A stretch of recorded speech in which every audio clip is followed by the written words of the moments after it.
In the quiet streets of Raleigh, North Carolina, a seemingly ordinary home hides a dark secret. Behind closed doors, a crumbling marriage, betrayal, and calculated deception set the stage for a shocking crime. This is the story of Jason and Michelle Young, a tale of trust-broken ambition and a life-ending choice. The story of Jason and Michelle Young begins in Raleigh, North Carolina, in the mid-2000s, a city known for its tree-lined streets and quiet residential neighborhoods. Among these neighborhoods was Birchleaf Drive, a street that seemed ordinary at first glance, lined with modest homes and families going about their daily lives. In one of these homes lived Jason and Michelle Young, a couple who, to outsiders, appeared to have everything a young family could want. Jason, in his early 30s, worked as a pharmaceutical salesman and a medical software representative. His job required frequent travel, presenting an image of a busy professional striving to succeed in a competitive field. Michelle, also in her early 30s, was his wife, expecting their first child, and she balanced the roles of homemaker and supportive spouse. At first glance, their life seemed full of promise, a typical young couple preparing to welcome a new addition to their family.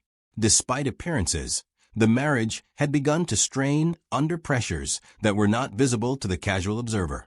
Friends and neighbors described the couple as polite and approachable, yet those closest to them sensed tension that often went unspoken. Behind closed doors, arguments had become more frequent. Sources later revealed that Jason had engaged in extramarital affairs, contributing to growing friction in the household. The couple's differences, once manageable, had started to take a deeper toll. According to investigators and court documents, Jason grew frustrated with the limitations of his marriage. Divorce was not a path he wanted to pursue publicly, and over time, his frustration and desire for an escape began to influence his thinking. Jason Young was described as charming and professional, someone capable of projecting calm confidence to the outside world. In the workplace, he had built a reputation for diligence and reliability, traveling to meet clients and managing software solutions for medical professionals. Yet, within the home, the dynamics were far more complicated. Michelle, heavily pregnant at the time, sought stability and reassurance from a partner she trusted. Their disagreements, often minor to an observer, had begun to create a sense of emotional distance. Friends who saw Michelle during this period noted a change in her demeanor. She seemed more cautious, more attentive to her surroundings, and increasingly concerned about the future. The contrast between public appearances and private realities set the stage for the events that would later unfold. Leading up to the critical events of 2006, the Youngs' daily routine appeared ordinary. Jason left early for work, interacted with clients, and maintained the image of a devoted husband. Michelle focused on preparing for motherhood, attending prenatal appointments, and managing the home. Yet, the tension beneath the surface was growing. Investigators later learned that Jason had started to contemplate ways to extricate himself from the marriage without facing the personal and legal complications of a divorce. While no one could have predicted the violent outcome, patterns of secrecy, planning, and deception were quietly emerging in his behavior. Neighbors would later recall small signs that something was amiss. There were moments when Michelle appeared anxious or withdrawn, seemingly hesitant to discuss her feelings openly. Jason, meanwhile, was careful to maintain his alibi, meticulously planning his absences and travel schedule in ways that suggested an effort to appear responsible and committed. Even at this stage, the calculated nature of his actions was subtle but telling. He projected a life of normalcy, while in reality, his intentions were shifting in a darker direction. The story of the Youngs illustrates a theme common in domestic cases that escalate to extreme outcomes: the contrast between outward appearances and private realities. To neighbors, colleagues, and friends, Jason and Michelle represented a young couple preparing for a bright future. To those who observed their private interactions, a growing divide, fueled by mistrust, dissatisfaction, and hidden agendas, was beginning to shape the narrative of their lives. The tension in their relationship was not explosive but persistent, laying a foundation for a tragedy that would shock the community. By mid-2006, The stage was set for the fateful events that would ultimately define this case. Jason's professional life continued to demand travel and attention, giving him opportunities to manage both his public persona and the private decisions he was making. Michelle's life revolved around her pregnancy and maintaining the home, yet her world was increasingly influenced by the uncertainty of her husband's intentions.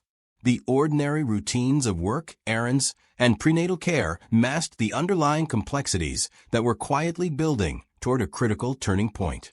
At this point in the story, the focus is not yet on the act of violence itself, but on understanding the characters and circumstances that made it possible. Jason's dual life, respectable professional by day, conflicted and deceptive husband by night, created a tension that would soon reach a breaking point. Michelle's trust, hope, and anticipation for the future made her particularly vulnerable to the consequences of decisions she could not foresee. This dynamic between outward normalcy and hidden intent is central to understanding why the case resonated so strongly with both investigators and the public once the events came to light. Throughout the early months of 2006, Jason carefully maintained his appearances. He traveled for work, attended meetings, and corresponded with colleagues in ways that suggested a fully engaged professional life. At home, he continued to manage the household in a manner that concealed the growing conflict. Observers at this stage would have seen nothing extraordinary, just a young couple navigating the pressures of family, career, and impending parenthood. Yet, every action Jason took was part of a larger plan that had been quietly forming for months, reflecting a mindset focused on personal escape and long-term control over his circumstances. The story leaves listeners with a clear understanding of the key players, their environment, and the tension underlying their daily lives. Jason Young is established as a complex figure, capable, strategic, and outwardly respectable, yet increasingly influenced by dissatisfaction and secrecy. Michelle Young is depicted as hopeful and trusting, navigating pregnancy and domestic life, while unknowingly approaching a critical juncture in her story. The neighborhood of Birchleaf Drive, with its quiet streets and friendly appearances, contrasts sharply with the unfolding domestic turbulence, emphasizing the hidden nature of the conflict. By setting the stage in this way, Part 1 creates both context and suspense. Listeners are invited to understand the motives, pressures, and personalities that will soon collide in tragic ways. The focus remains on clarity, engagement, and documentary-style narration, leaving room in Parts 2 and 3 to explore the actions, investigation, and legal resolution that follow. In this manner, the story unfolds methodically, drawing the audience into a narrative that is as compelling as it is informative, without resorting to sensationalism or graphic detail. As 2006 progressed, the tension within the Young household continued to deepen, though few outside the home could have guessed the direction it was headed. Jason Young's outward life maintained its polished appearance. He attended meetings, traveled for work, and communicated with colleagues in a manner that reinforced his professional image. Yet behind closed doors, his private actions were increasingly dictated by dissatisfaction and personal ambition. The marriage that once seemed promising had grown strained, and the cracks in their relationship were widening. Jason's infidelity had contributed to an emotional distance that Michelle, despite her trust and commitment, could not bridge. Friends later described him as a man who had become increasingly self-absorbed, more focused on his desires than on the needs of his wife or the future child they were expecting. This detachment was subtle in the early months, but grew steadily, influencing the decisions he made and the plans he quietly began to form.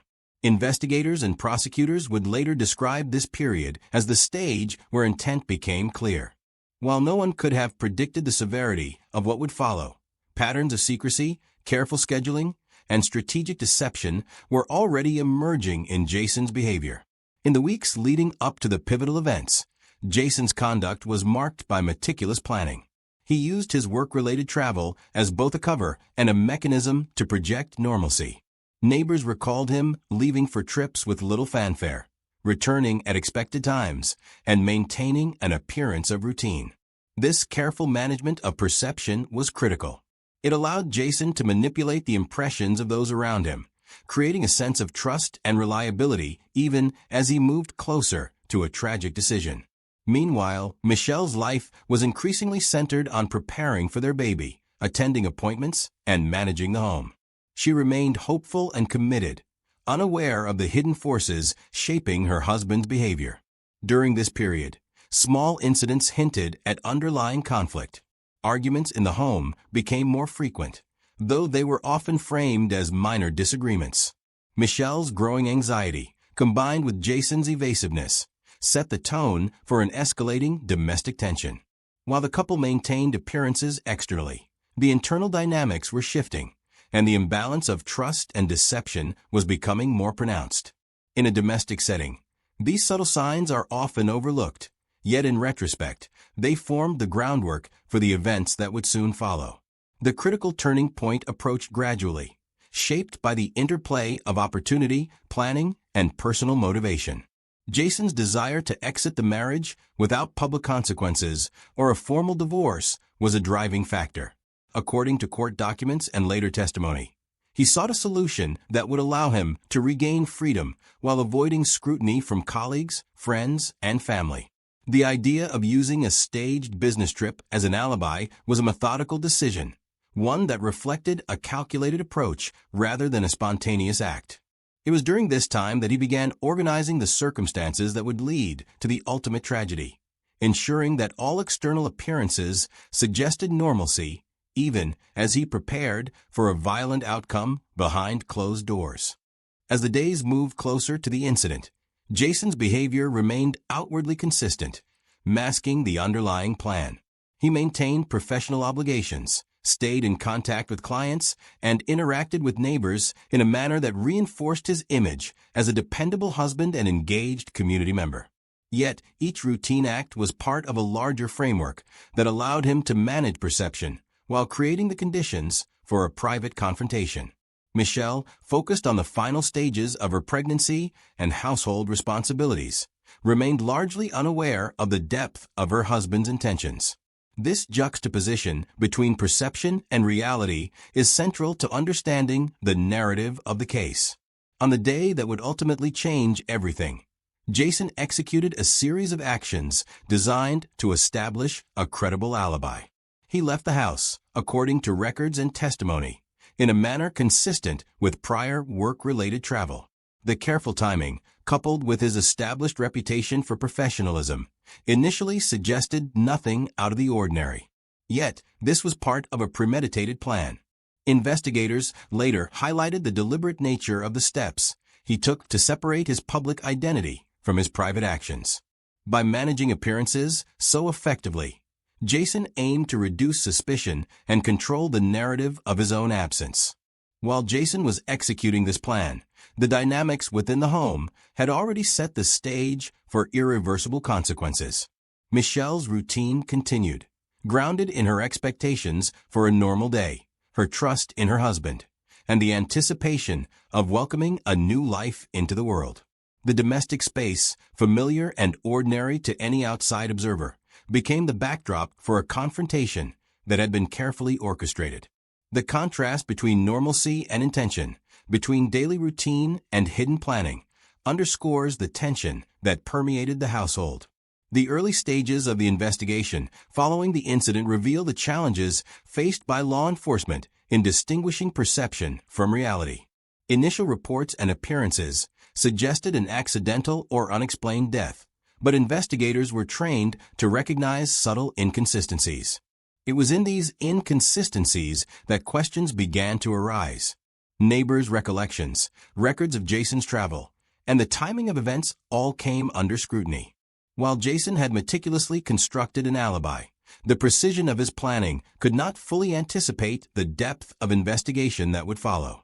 By examining the sequence of events leading up to the crime, investigators and later court testimony were able to piece together a portrait of intent and preparation.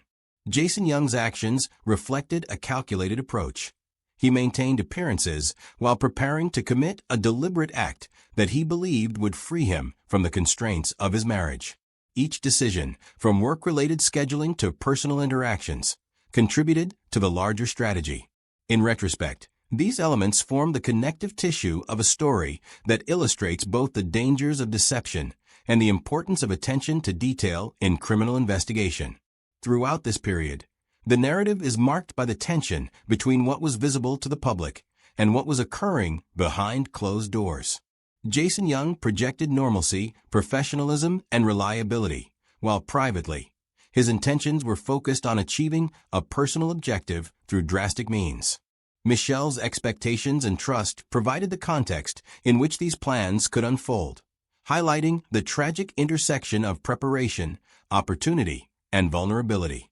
This interplay of appearance and reality, routine and intent, forms the central theme of Part 2, as the story moves closer to its climactic turning point. As the narrative of Part 2 draws to a close, listeners are left with a clear understanding of the preparation, planning, and escalating tension that defined the weeks and months leading to the critical event. The stage is set for the ultimate confrontation, with Jason Young's strategy, timing, and motivations fully established, and Michelle Young positioned as the unsuspecting center of the unfolding tragedy. The neighborhood of Birchleaf Drive, quiet and ordinary on the surface, remains a stark contrast to the calculated intentions developing within one of its homes. By ending Part 2 at this juncture, the story maintains suspense while providing detailed insight into the motives, behaviors, and planning that define the case. It also reinforces the themes of trust, deception, and premeditation, creating a foundation for Part 3, where the investigation, confession, conviction, and sentencing will be revealed. Listeners are prepared to understand not only what happened, but also why it happened, and how careful planning, manipulation, and personal motives converged to produce a shocking conclusion that would capture public attention. By the time 2006 reached its midpoint, the tension that had been building inside the Young household culminated in the events that would shock their community and eventually make national headlines. Jason Young, having carefully planned the timing of his absence under the guise of a work-related trip, carried out the decisive actions that would transform a troubled marriage into a criminal case. While the specifics of the act remain described in professional and clean terms, it is clear from the evidence presented during the investigation and trial that Jason's actions were deliberate, premeditated, and motivated by a desire to escape the constraints of his marriage without the complications of divorce. Immediately after the incident, Jason maintained his constructed alibi. He continued his supposed travel, interacting with colleagues and clients in a way that reinforced his professional image. At first, the incident appeared to authorities as a private domestic matter that required standard investigation procedures. However, early inconsistencies in his account prompted further scrutiny.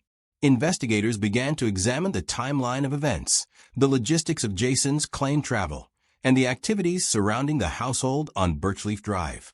Each piece of information was cross-checked to determine whether the outward appearance of normalcy matched the reality of the situation. The investigative process revealed discrepancies that could not be explained by accident or oversight.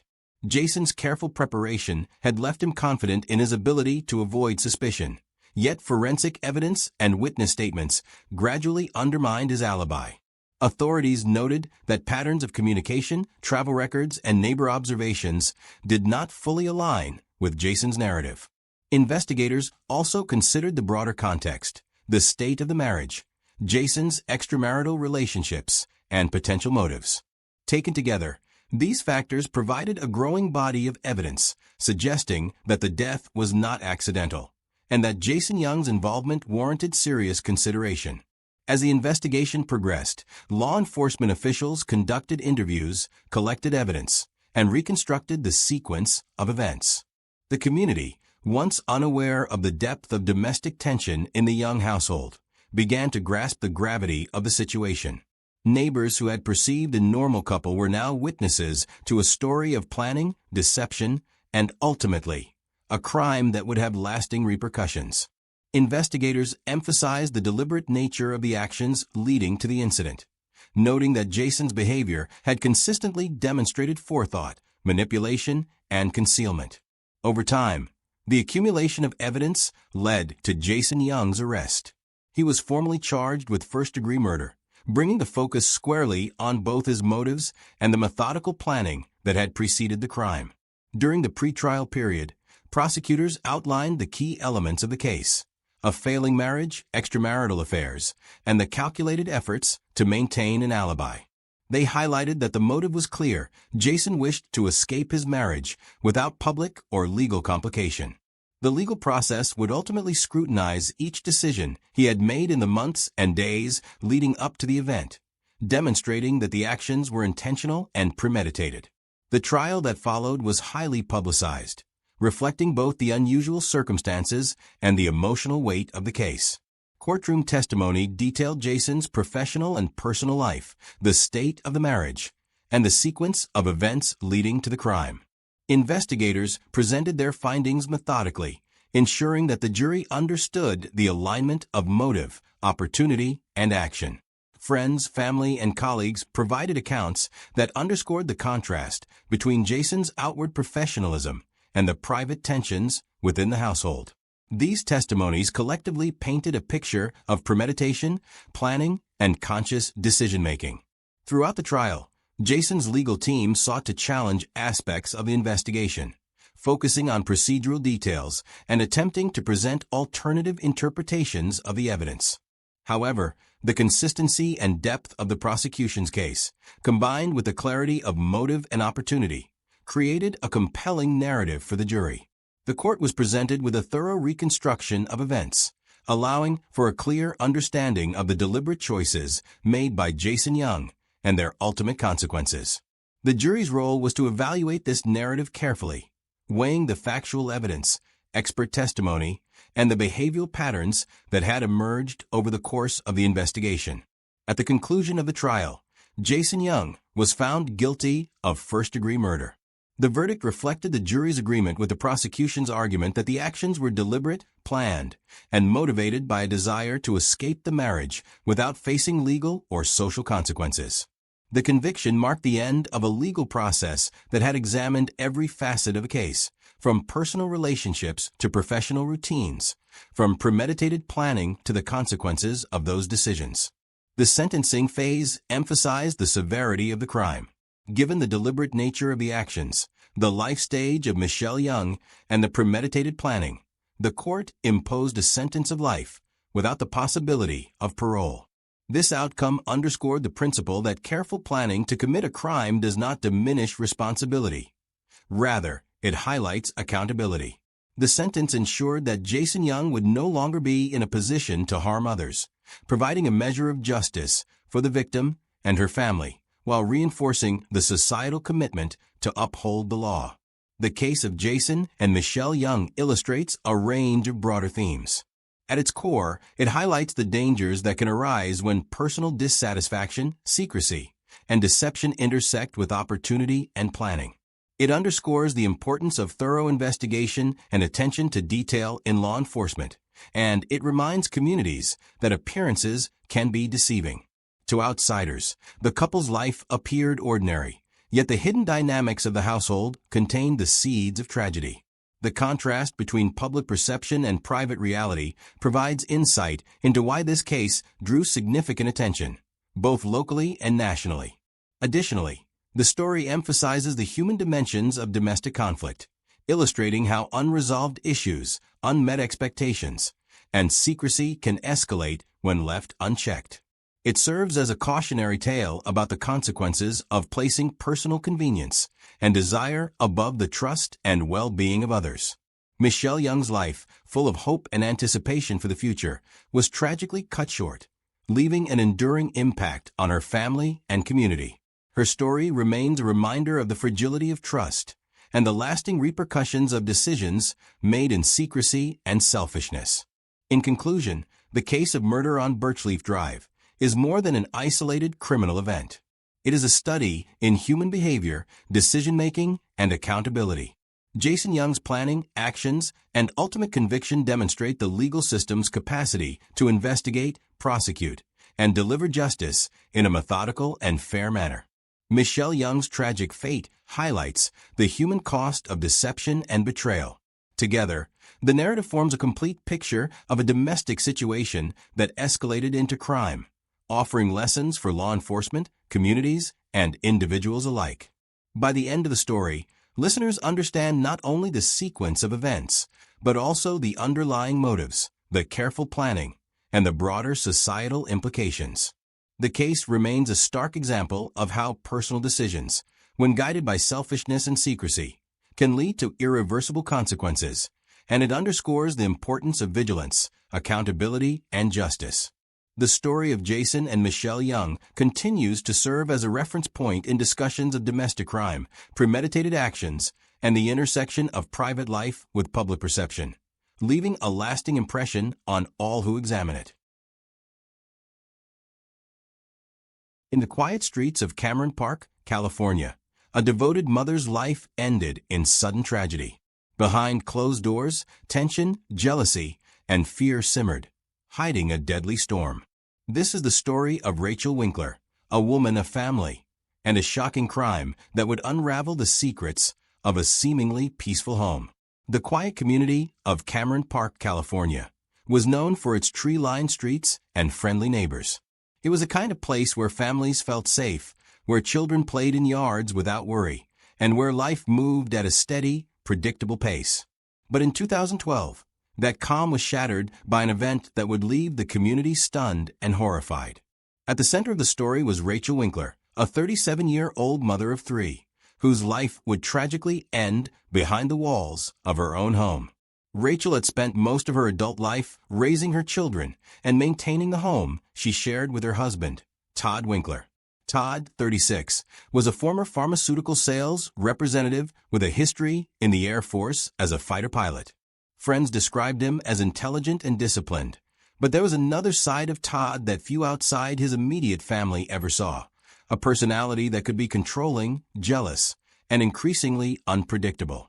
By 2012, he had been married 3 times, with Rachel being his third wife, and each relationship had ended amid tension and disagreements. To those observing from the outside, the Winklers appeared like a typical suburban family. Todd had worked in sales, a job that required charm and professionalism, while Rachel devoted herself to her children and household responsibilities. Yet beneath the surface, their marriage was fraught with issues. Friends and family noticed that Rachel seemed withdrawn at times, anxious, and often hesitant to discuss her home life in detail. She confided occasionally in close friends that her marriage with Todd was growing more stressful, and that his temper could be unpredictable. These concerns, while troubling, were never expected to escalate to a tragic conclusion. In the weeks leading up to the incident, neighbors reported seeing subtle signs of tension between the couple. Arguments were occasionally overheard through thin walls or open windows, and friends noticed Rachel appearing tired or anxious after visits with Todd. There was also a new presence in Rachel's life, a friend named James White, a 28-year-old airline pilot. Though Rachel maintained a level of discretion about this friendship, it was clear to those closest to her that she had begun to explore the possibility of building a life beyond her troubled marriage. On the morning of February 27, 2012, the quiet routine of the Winkler household was shattered. Calls were made, and local law enforcement officers were dispatched to the home, responding to an emergency situation that would soon reveal the devastating reality. The officers arrived to find a scene that defied the expectations of a peaceful suburban neighborhood. Details were not yet fully understood, but it was clear that Rachel had suffered fatal injuries. Todd, who had made the call to authorities, appeared calm when questioned, offering his version of events and asserting that the situation had escalated unexpectedly. Investigators quickly began piecing together the timeline and the dynamics of the Winkler household. They interviewed neighbors, friends, and family members, seeking to understand the context of the tragedy. Testimony revealed that Rachel had been increasingly anxious about her marriage.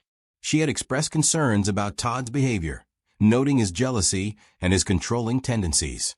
There were indications that she feared for her own safety and for the stability of her children, whom she loved dearly and worked tirelessly to protect. The investigation also examined Todd's background, noting a pattern of behavior from previous marriages.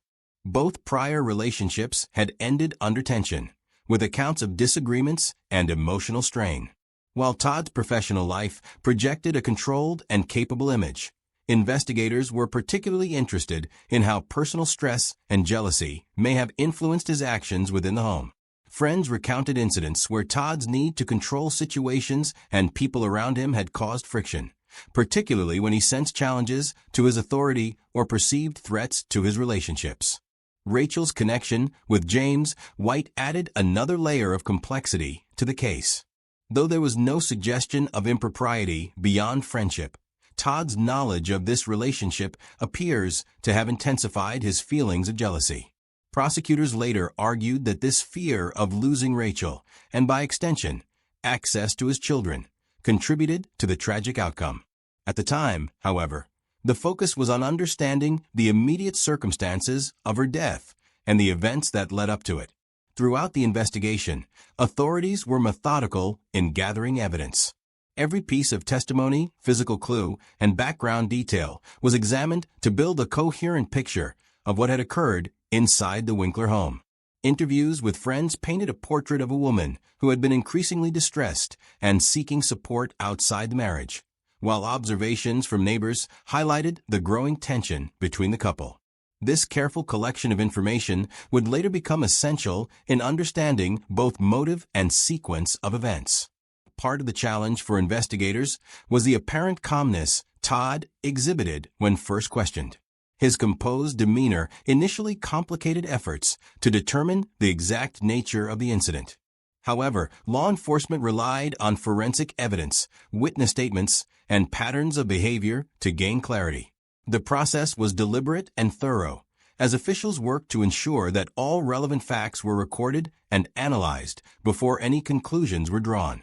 While the immediate focus was on Rachel's tragic death, the broader narrative began to emerge. A story of a marriage under strain, of a man grappling with jealousy and fear, and of a woman seeking safety and stability for herself and her children. Each interview, observation, and piece of evidence revealed the subtle but significant warning signs that, in hindsight, suggested a danger that had been building over time. Part 1 of the story establishes the setting and characters, highlighting the dynamics of the Winkler household and the pressures that existed behind closed doors. It provides context for understanding how tensions in a marriage, when left unaddressed, can escalate into tragic outcomes. By focusing on the events leading up to the incident, the investigation, and the community's response, the first part of this narrative sets the stage for deeper examination in subsequent sections, where the investigation continues and the unfolding details of the case are revealed. The tragedy of Rachel Winkler serves as a sobering reminder that appearances can be deceiving. What may look like a typical suburban family from the outside can conceal stress, fear, and conflict within.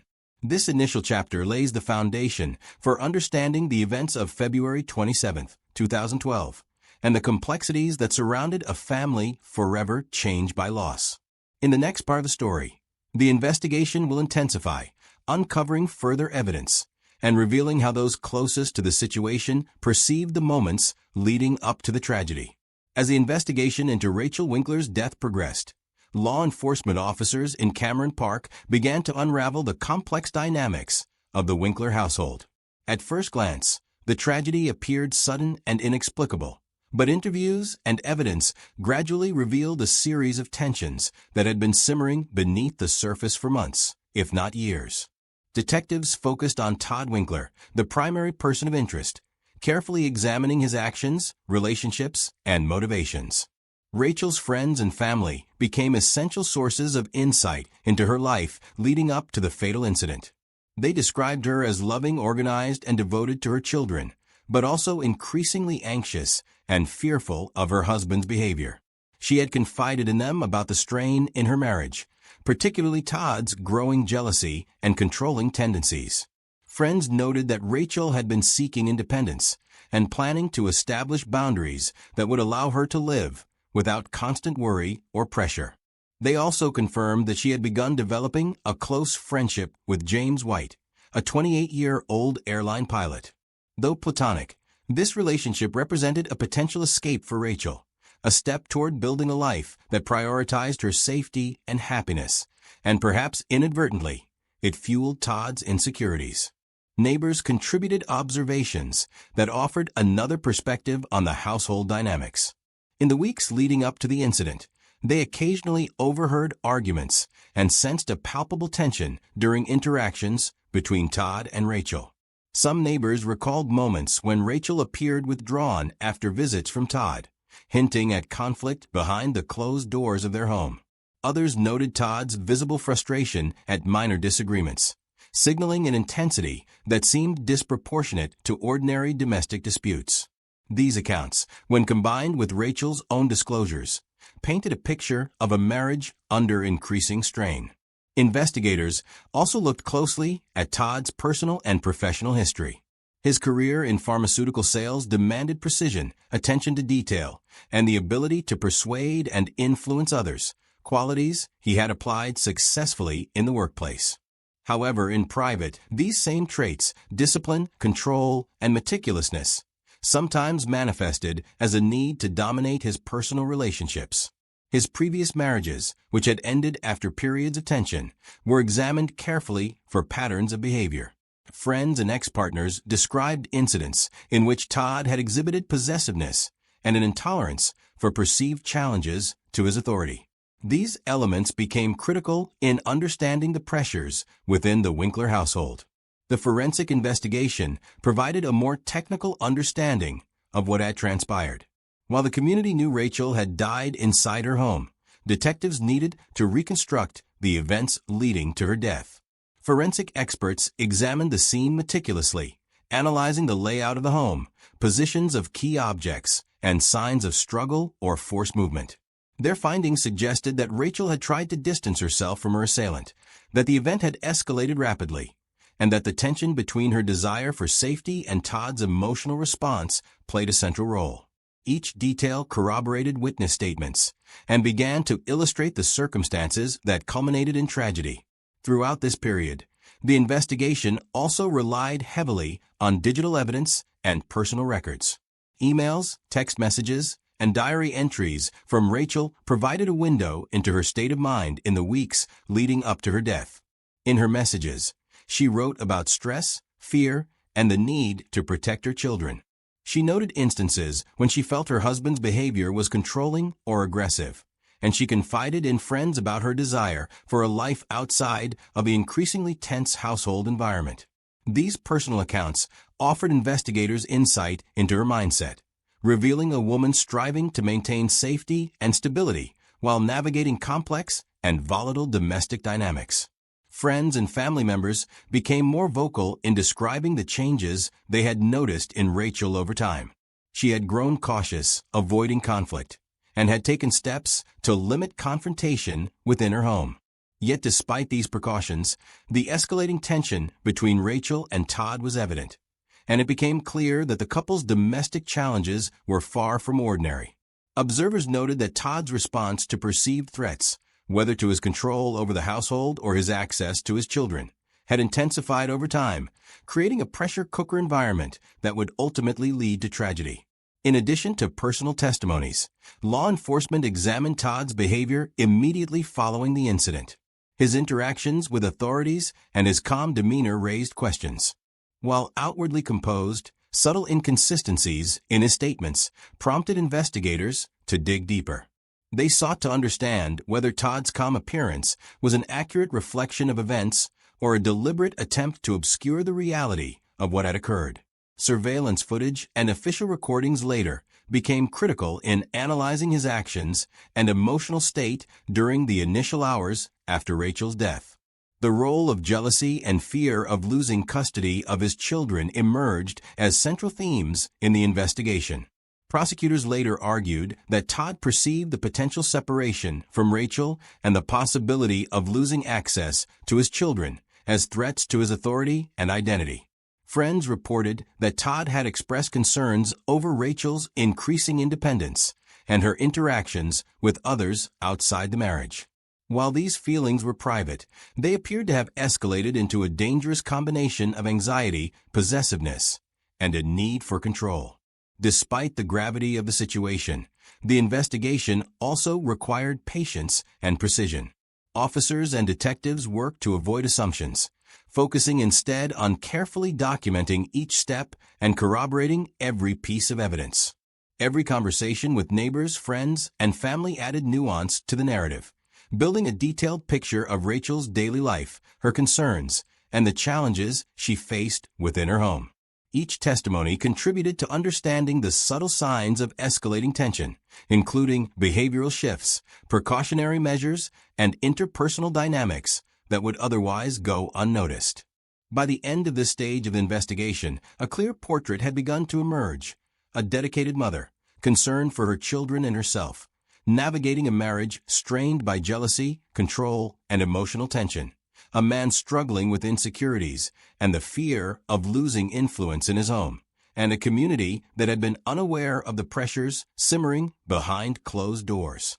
The details of the investigation, when examined collectively, revealed a pattern of behavior, a narrative of escalating stress, and the context that led to a tragic and irreversible outcome. Part 2 of this story emphasizes the methodical unraveling of events, the gathering of testimony, and the careful consideration of motive, behavior, and circumstance. It establishes the context for understanding why the tragedy occurred, highlighting the tension, warning signs, and emotional dynamics that contributed to a fatal outcome. By focusing on the investigation and the analysis of evidence, the story maintains a professional and factual tone while engaging listeners, preparing them for the final chapter, where the case reaches its legal resolution. As investigators continued to piece together the events, the case of Rachel Winkler became a study in domestic dynamics, emotional stress, and the consequences of unresolved conflict. It underscored the importance of listening to warning signs and taking note of behavioral patterns that may appear subtle but can signal deeper issues. While the full story would only be completed in the final phase, this chapter highlighted the meticulous efforts of law enforcement, the contributions of witnesses, and the careful documentation that would ultimately shape the narrative and ensure that justice could be pursued. As the investigation into Rachel Winkler's death deepened, authorities in Cameron Park began connecting the pieces of the puzzle that had been carefully gathered over preceding weeks. Interviews with friends, neighbors, and family members, combined with forensic evidence and digital records, painted a vivid picture of a marriage under extreme strain. What had begun as tension and emotional distance escalated into events that would ultimately lead to tragedy. Detectives revisited the home multiple times, re-examining the layout, key objects, and details of Rachel's final moments. While much of the early focus had been on understanding the immediate circumstances of her death, investigators now sought to explore motive and intent more fully. Todd Winkler's past behavior, including patterns observed in previous marriages, offered clues to the pressures that had built within the household. Friends and ex-partners described a man who could be controlling and possessive, with a deep sensitivity to perceived threats to his authority or access to his children. Investigators also scrutinized Todd's actions on the day of the incident and immediately afterward. His calm demeanor, when first questioned by law enforcement, raised questions about whether he fully understood the gravity of what had occurred, or whether his composure was part of a calculated attempt to control the narrative. Surveillance recordings from police and sheriff's office cameras showed him exhibiting unusual behavior in holding areas, revealing moments of agitation, reflection, and internal conflict. These observations added to the growing understanding that Todd had been experiencing intense emotional strain and jealousy, which may have influenced his actions that day. Personal communications from Rachel became a crucial element in building the narrative. Her emails, diary entries, and messages to close friends revealed a woman deeply concerned for her safety and the well-being of her children. She wrote about her growing anxiety, her efforts to manage conflict in her marriage, and her desire to establish a life where she and her children could feel secure. These records offered insight into her mindset, documenting her efforts to navigate a situation that had become increasingly stressful and emotionally volatile. As investigators continued their work, interviews with neighbors and community members emphasized the contrast between appearances and reality. From the outside, the Winkler household had seemed typical, orderly, and stable. Behind closed doors, however, Rachel faced challenges that were largely hidden from public view. Friends described subtle warning signs, including Rachel's reluctance to discuss her home life in detail, her anxiety after visits with Todd, and her cautious approach to personal interactions. These signs, when reviewed collectively, highlighted the growing strain in the relationship and foreshadowed the tragic outcome.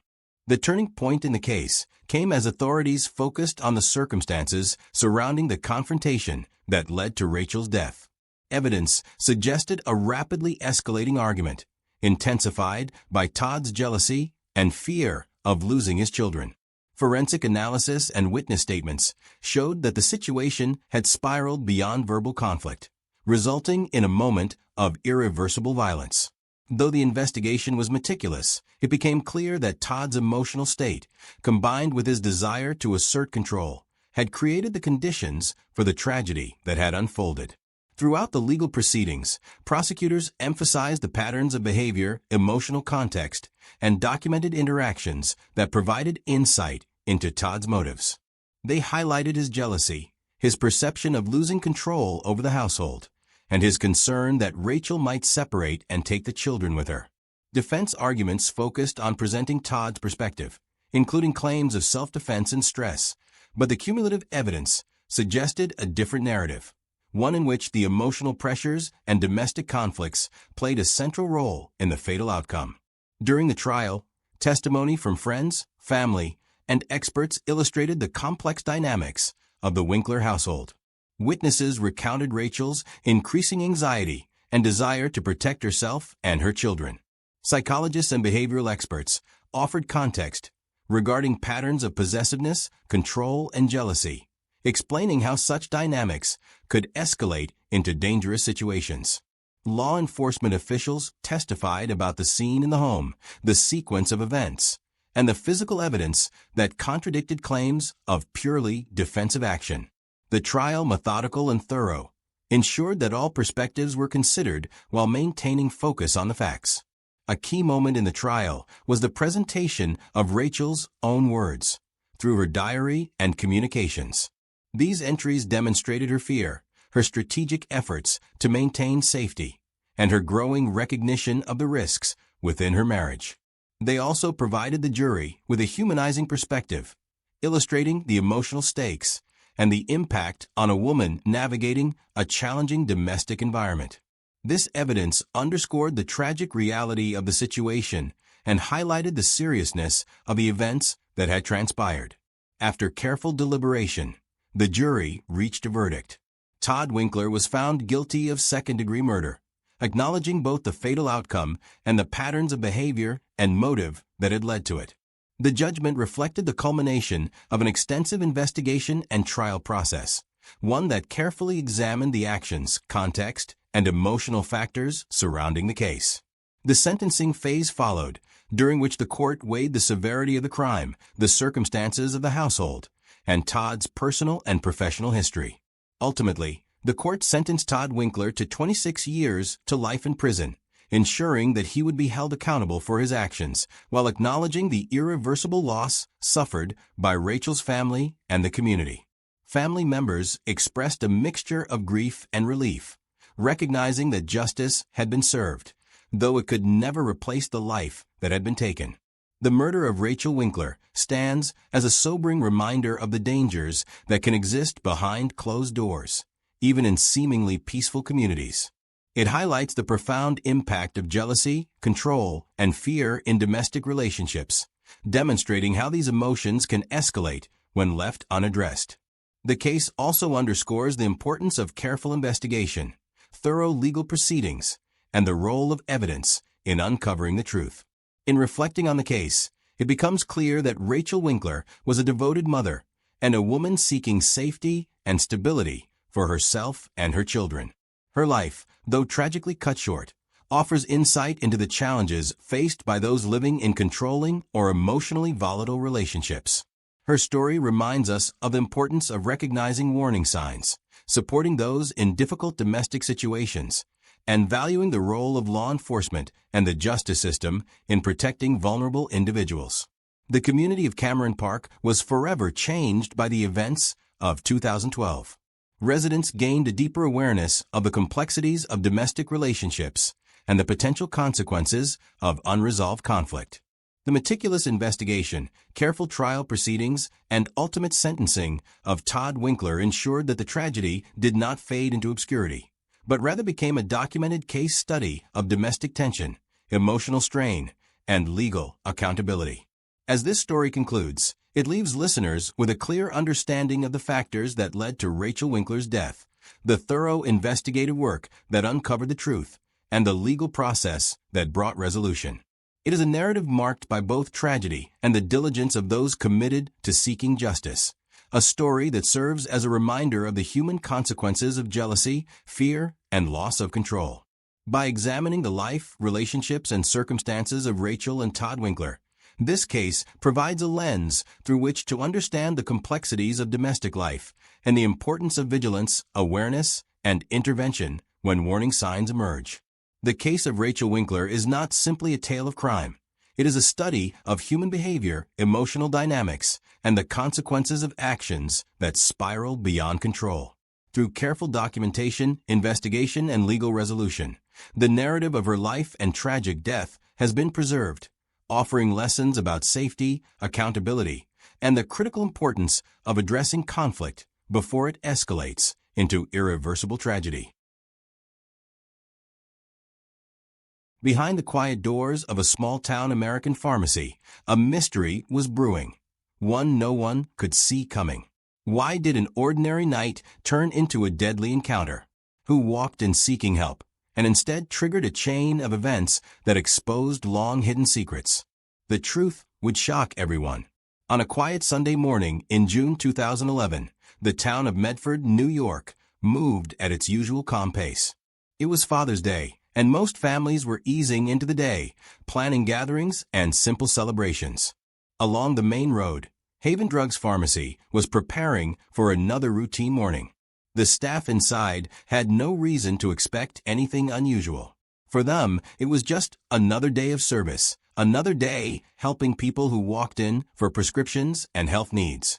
But behind the normal rhythm of the community, something darker was building. An unseen pressure that would soon break into one of Long Island's most unsettling tragedies. At the center of this story was David Saul Laffer, a man in his mid-30s who had once lived a quiet, almost invisible life.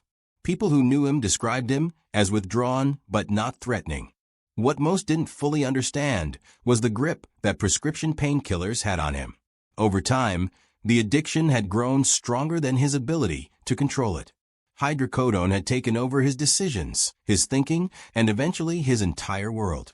Bills were piling up, work was unstable, and the addiction swallowed whatever sense of normalcy he and his wife, Melinda Brady, had left. The couple's life revolved around finding enough pills to keep withdrawal away. When the supply ran low, panic followed. Melinda later described their home as a place of constant stress, every day shaped by whether David had enough medication to feel steady. As the days passed, the situation became harder to hide. Financial strain deepened and options narrowed. In those tense moments, the idea of taking pills from a pharmacy became more than a thought. It grew into a plan. On the morning of June 19th, Haven Drugs opened as usual. Pharmacist Raymond Ferguson, known for his kindness and professionalism, began his shift. Alongside him was 17-year-old Jennifer Mejia, a high school student working part-time. She was responsible, focused, and saving money for her education. Two customers, Jamie Tessetta and Bryce R. Hicks, walked in separately for their own simple errands. The pharmacy was small, quiet, and familiar, the kind of place where neighbors greeted each other by name. Meanwhile, David Laffer was preparing to leave his home. He knew what he was planning, but outwardly he moved with calm precision. He put on sunglasses and a cap, not unusual enough to draw attention, but just enough to disguise his face.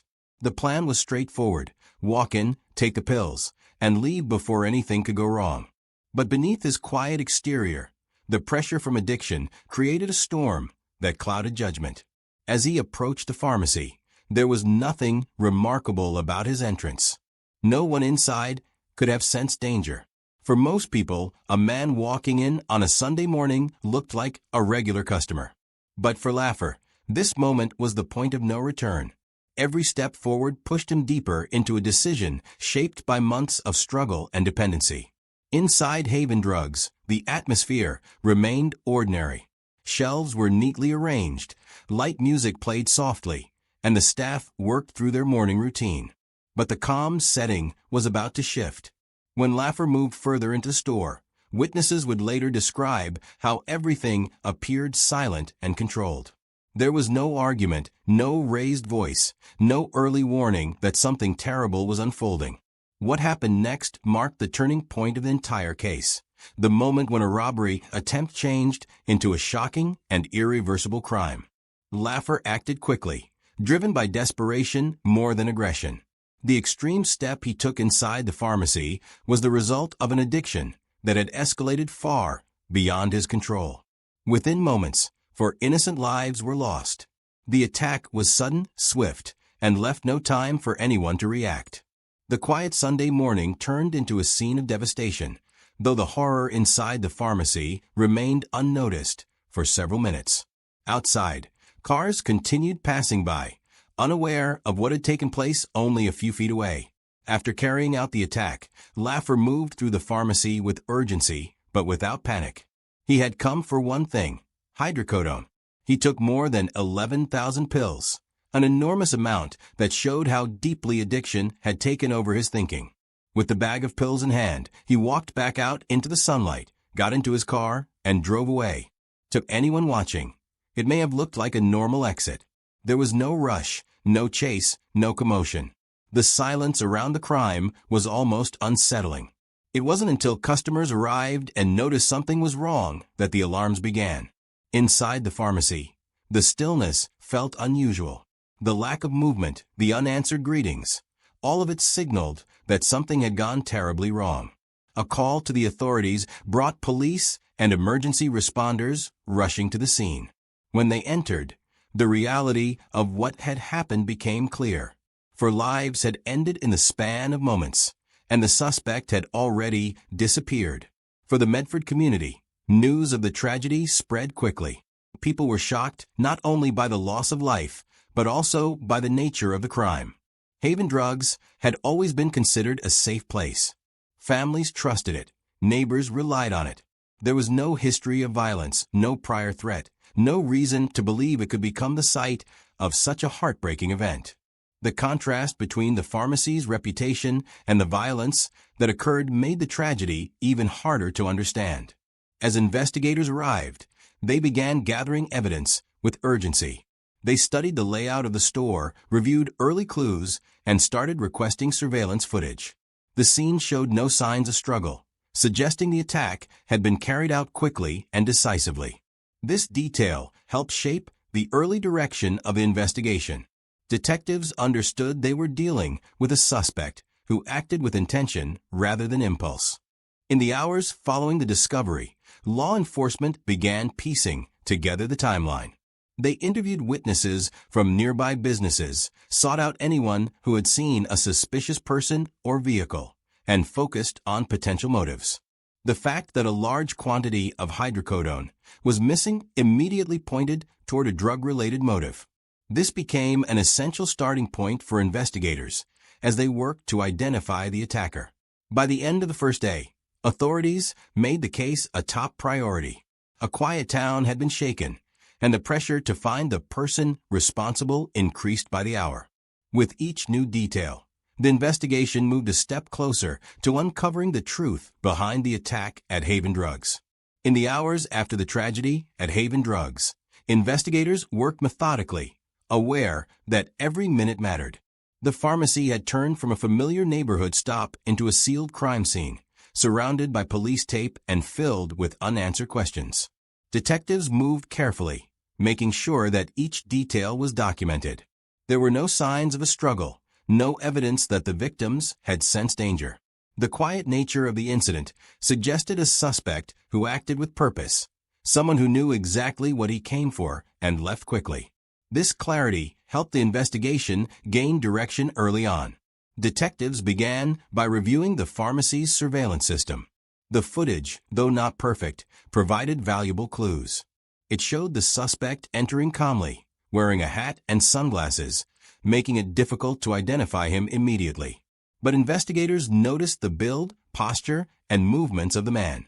These details, even if subtle, would later help narrow down the list of potential suspects. The footage also confirmed the timeline.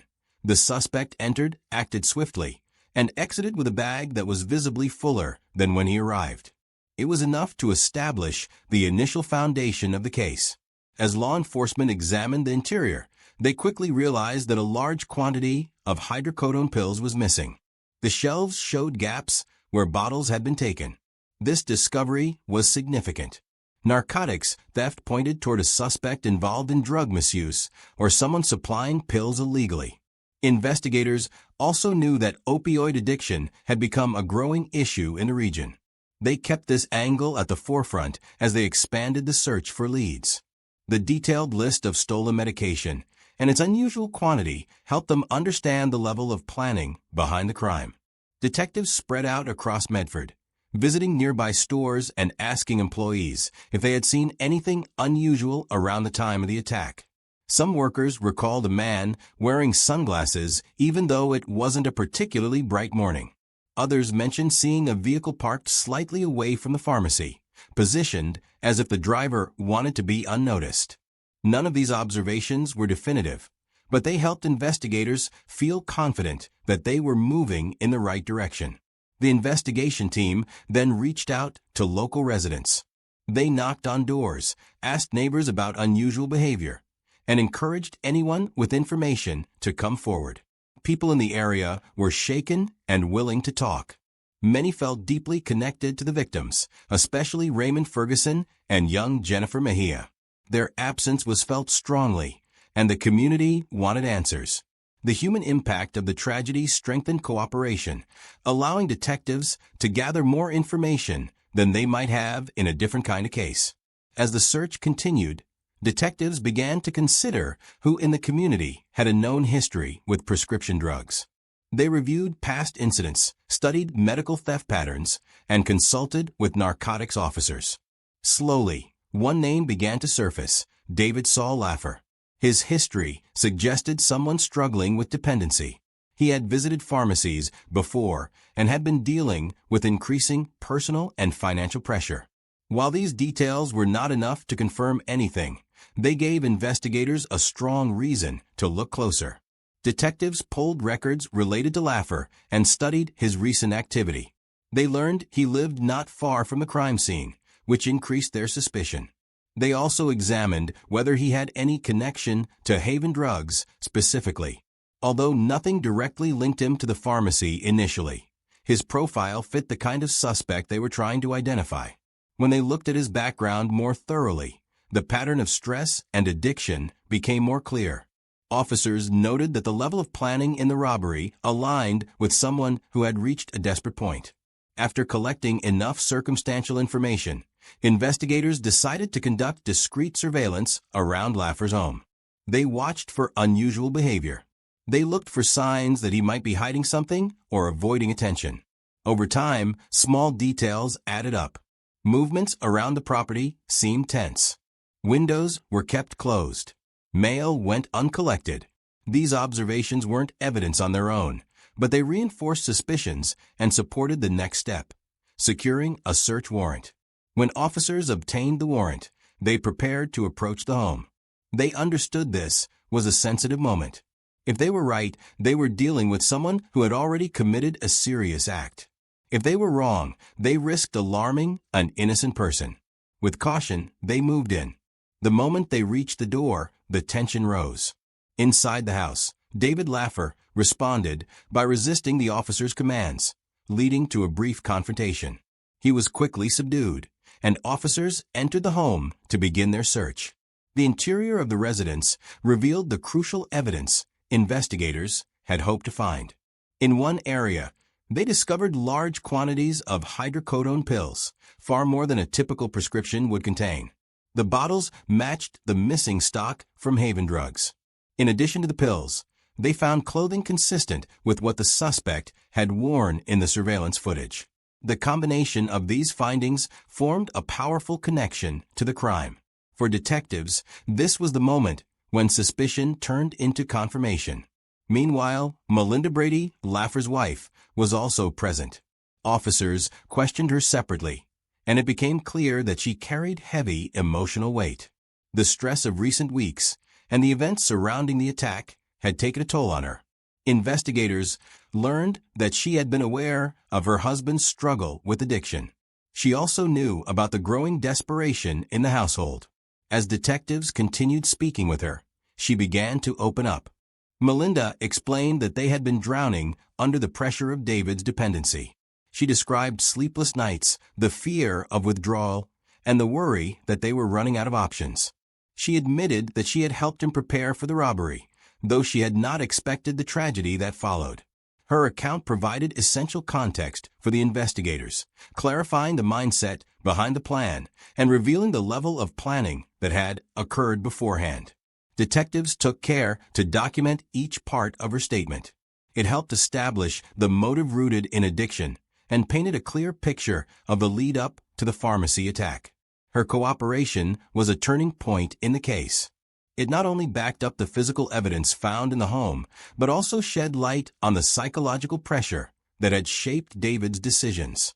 With these findings, investigators were confident they had assembled a solid foundation for the final stage of the case. What had started as a shocking act of violence was now outlined clearly through surveillance, physical evidence, and first-hand statements. The community, though shaken, began to feel relief knowing the case was progressing and answers were emerging. Still, the full process was not yet complete. The next steps involved formal charges, courtroom proceedings, and the conclusion of the case. Those developments would come later, marking the final chapter of the events that had begun on a quiet Sunday morning in Medford. In the days following David Laffer's arrest, the atmosphere in Medford shifted from fear to a cautious sense of relief. The community had endured a tragedy that left deep emotional marks, and the confirmation that the suspect was in custody brought a measure of stability back to the town. People still visited Haven Drugs to leave flowers and messages, transforming the storefront into a quiet memorial. Families, neighbors, and strangers paused to reflect on the lives lost. Raymond Ferguson, the dedicated pharmacist, young Jennifer Mejia, whose future had only just begun, and customers Jamie Tessetta and Bryce R. Hicks, who had walked into the pharmacy expecting nothing more than a routine errand. Their absence continued to be felt, and the public wanted answers, clarity, and justice. Meanwhile, investigators continued strengthening the case. Although the evidence collected from Laffer's home was overwhelming, the process required careful preparation. Every pill bottle, piece of clothing, and documented timeline had to be reviewed repeatedly to ensure accuracy. Detectives analyzed phone records, financial stress indicators, and medical information to confirm the depth of Laffer's dependency on hydrocodone. They also evaluated the statements given by his wife, Melinda Brady, comparing them with the physical evidence. Her cooperation played a meaningful role in bridging the final gaps in the investigation, helping officers understand how the plan had taken shape and how the couple's daily life had spiraled into desperation. As the case moved toward formal proceedings, the district attorney's office stepped in to prepare charges. The nature of the crime, for lives taken in a matter of moments, meant the case would be handled with utmost seriousness. Prosecutors reviewed everything gathered by detectives and aligned it with state laws to determine the appropriate charges. They recognized that the public expected a strong legal response and that the families deserved closure rooted in truth and fairness. During this period, the community continued looking for ways to support one another. Counseling services were set up for those affected by the tragedy. Local leaders held gatherings to address concerns, assure residents of their safety, and honor the memory of the victims. The event had shaken the foundation of a peaceful town, and healing required time, conversation, and the shared commitment to move forward without forgetting what had happened. Inside custody, David Laffer remained quiet. Those who interacted with him described him as subdued and reserved. Investigators noted that he showed no signs of aggression, only the weight of his situation. The reality of the charges ahead of him was clear. Laffer had been placed at the center of one of the most devastating events the community had ever experienced, and the evidence against him was undeniable. In the days that followed, discussions between his legal representation and the district attorney's office began to shape the path toward resolution. Melinda Brady's situation also required legal attention. While she had not been present inside the pharmacy, her involvement in planning the robbery placed her under significant scrutiny. Prosecutors considered the extent of her cooperation, her emotional state at the time, and the pressures created by Laffer's addiction. Her statements helped clarify how the plan developed and how deeply addiction had affected both of their lives. The legal process surrounding her role would eventually move forward as a separate but connected part of the case. As the next phase approached, the courtroom became the central stage for the final decisions. Members of the public, reporters, and families affected by the tragedy prepared for the legal conclusion. The courtroom environment was solemn, reflecting the seriousness of the moment. Each hearing step was taken with respect, ensuring that the process remained steady, fact-based, and free from unnecessary dramatization. This structured approach aligned with the tone the community needed, a clear, calm, and complete handling of a case that had caused so much pain. In the courtroom, the details of the investigation were presented in organized, factual sequences. Prosecutors outlined the evidence, the surveillance footage, the bag of stolen pills, the clothing, and the testimony that tied everything together. They demonstrated how the timeline led from the planning stage to the tragic moment inside Haven Drugs, and then back to Laffer's home, where the stolen medication was recovered. The narrative remained steady and professional, ensuring that the focus stayed on accuracy and accountability. Faced with the full weight of the evidence, David Laffer ultimately chose to admit responsibility. This decision marked a significant moment in the proceedings. By entering a guilty plea, he acknowledged the 4 counts of first-degree murder and the robbery charge. The confession allowed the case to move forward without a lengthy trial, sparing the families from prolonged emotional strain. The courtroom remained respectful and calm as the details were read aloud, emphasizing the seriousness of each life lost and the importance of acknowledging the truth behind the events. The sentencing that followed reflected the gravity of the crime. Laffer received multiple life sentences without the possibility of parole. The decision ensured that he would remain in custody permanently and that the families would not have to face future parole hearings. The judge's words were firm yet professional, reinforcing the importance of justice while maintaining a tone appropriate for the courtroom. There was no need for harsh language or dramatic phrasing. The seriousness of the crime spoke for itself. Melinda Brady, who had cooperated throughout the investigation, received a lesser sentence for her role in the planning. Her acknowledgement of involvement, combined with the emotional and financial pressure she described, was taken into account. Although she did not directly participate in the act inside the pharmacy, the law addressed her contribution in a way that reflected both accountability and the context surrounding her actions. With the legal process completed, Medford began the longer journey of healing. Haven Drugs eventually closed, but its memory remained deeply connected to the people who lived nearby. Community members continued honoring the victims, remembering their lives and contributions. The tragedy served as a reminder of how addiction can create ripple effects that reach far beyond the person struggling with it. Conversations about prescription drug misuse grew stronger, prompting many communities to reevaluate how they addressed opioid dependency. For those who lived through the event, the story of the 2011 Medford pharmacy shooting became more than a news headline. It became a reflection of the challenges facing society, the importance of community support, and the need for awareness about addiction. Through careful investigation, respectful legal proceedings, and the determination of the people of Medford, clarity and closure were achieved. While nothing could undo the loss, the steps taken afterward ensured that the truth was recognized, justice was served, and the memory of the victims was honored with dignity.